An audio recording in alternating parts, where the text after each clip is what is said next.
আবু সালামা রহমতুল্লাহ বলেন, আয়েশা রাদিয়াল্লাহু তাআলা আনহু আমাকে প্রশ্ন করলাম, নবী সাল্লাল্লাহু আলাইহি সাল্লাম রাতে যখন তাহাজ্জুদ নামাজ আদায় করতেন, দণ্ডায়মান হইতেন, তখন কিসের মাধ্যমে নামাজ শুরু করতেন? তাকবীরে তাহরিমের পর ফাতিহার সূরা পাঠ করতেন। তিনি বলেন, তিনি রাতে তাহাজ্জুদ নামাজ আদায় করতে দাঁড়িয়ে আরম্ভ করতেন, হে জিবরাইল, মিকাইল, ইসরাফিল, রব, আকাশমণ্ডলী, পৃথিবী সৃষ্টিকর্তা, প্রকাশ্য অপ্রকাশ্য জ্ঞানদাতা, তোমার ও বান্দাদের মধ্যে তুমি ও মীমাংসাকারী, এই ব্যাপারে তোমার ও মতবিরোধ করছে। সত্যের ব্যাপারে যে ও মতবিরোধ করা হয়ে থাকে, সেই ক্ষেত্রে তুমি তোমার ও আদেশ বলে আমাকে সঠিক পথ এবং হেদায়েত দান করো। তুমি যাকে ইচ্ছা তাকে হেদায়েত দান করে থাকো। হাদিসটি তিরমিজিতে ৩৬২০ নম্বরে রয়েছে, ইবনে মাজাতে ১৩৫৭ এবং সহিহ মুসলিমে রয়েছে। আব্দুল্লাহ ইবনে আব্বাস রাদিয়াল্লাহু তাআলা আনহু হতে বর্ণিত আছে যে রাসূল সাল্লাল্লাহু আলাইহি সাল্লাম মাঝরাতে গভীর রাতে তাহাজ্জুদের নামাজে দাঁড়াতেন। সে সময় বলতেন, হে আমার প্রভু, সকল প্রশংসা তোমার জন্য। তুমি আকাশমণ্ডলী, পৃথিবীর আলো, সকল প্রশংসার অধিকারী তুমি। তুমি ও আকাশমণ্ডলী পৃথিবীকে সৃষ্টি করেছ, সকল প্রশংসা তোমার। তুমি ও আকাশমণ্ডলী, দুনিয়া উভয় ও মাঝখানে সমস্ত কিছুর প্রতিপালক। তুমি সত্য, তোমার প্রতিশ্রুতি সত্য, আখিরাতে তোমার ও সঙ্গে সাক্ষাৎ লাভ সত্য, জান্নাত সত্য, জাহান্নাম সত্য, কিয়ামত সংঘটিত হওয়া প্রসঙ্গটিও সত্য। হে আল্লাহ, তোমার নিকট আমি আত্মসমর্পণ করেছি, তোমার উপর ঈমান এনেছি এবং তোমার উপর তাওয়াক্কুল নির্ভর করছি। তোমার দিকে প্রত্যাবর্তন করি, তোমার জন্য যুদ্ধ করি এবং তোমাকে বিচারক মানি। সুতরাং আমার পূর্বে ও পরের, লুকায়িত প্রকাশ্য সকল গুনাহ তুমি ক্ষমা করে দাও।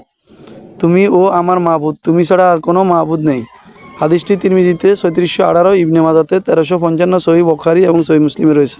হুযায়ফা ইবনে ইয়ামান রাদিয়াল্লাহু তাআলা আনহু হতে বর্ণিত আছে, যখন রাসূল সাল্লাল্লাহু আলাইহি সাল্লাম নিদ্রায় যাওয়ার ইচ্ছা করতেন, হে আল্লাহ তাআলা, আমি তোমার ও নামে মৃত্যুবরণ করি এবং জীবিত লাভ করি। তিনি ঘুম হইতে উঠে বলতেন, সমস্ত প্রশংসা আল্লাহ তাআলার, যিনি মৃত্যুদানের পর আমাকে দেহকে পুনরায় জীবিত করেছেন এবং তারই নিকট ফিরে যাইতে হইবে। হাদিসটি ৩৬১৭ নম্বরে তিরমিজিতে রয়েছে, ইবনে মাজাতে ৩৮৮, সহিহ বুখারীতে রয়েছে। রাবি ইবনে কাব আল আসলামি রাদিয়াল্লাহু তাআলা আনহু বলেন, নবী সাল্লাল্লাহু আলাইহি সাল্লাম এর ঘরে দারদেশে আমি রাত যাপন করতাম এবং তার অজুর পানি সরবরাহ করতাম। রাতে আমি দীর্ঘ সময় তাকে বলতে শুনেছি, সামি আল্লাহু লিমান হামিদা, হে আল্লাহ তাআলার প্রশংসা করে। তিনি তা শুনেন। আমি আরও শুনতে পেলাম যে দীর্ঘ রাত পর্যন্ত তিনি আলহামদুলিল্লাহি রাব্বিল আলামিন, সকল প্রশংসা সমূহ জগতের প্রতিপালক আল্লাহ তাআলারই বলেছেন। হাদিসটি ৩৬১৬ নম্বর রয়েছে তিরমিজিতে, ইবনে মাজাতে ৩৮৭৯ এবং সহিহ মুসলিমে রয়েছে। উবায়দা ইবনু সামিদ রাদিয়াল্লাহু তাআলা আনহু হতে বর্ণিত আছে, রাসূল সাল্লাল্লাহু আলাইহি সাল্লাম বলেন, রাতে জাগ্রত হয়ে যেই লোক বলে, আল্লাহ তাআলা ব্যতীত কোনো মাবুদ নাই, লা ইলাহা ইল্লাল্লাহ, তিনি এক, তার কোনো শরীক নাই, সার্বভৌমত্ব, সকল প্রশংসা তারই জন্য, সমস্ত কিছু তার উপর সর্বশক্তিমান।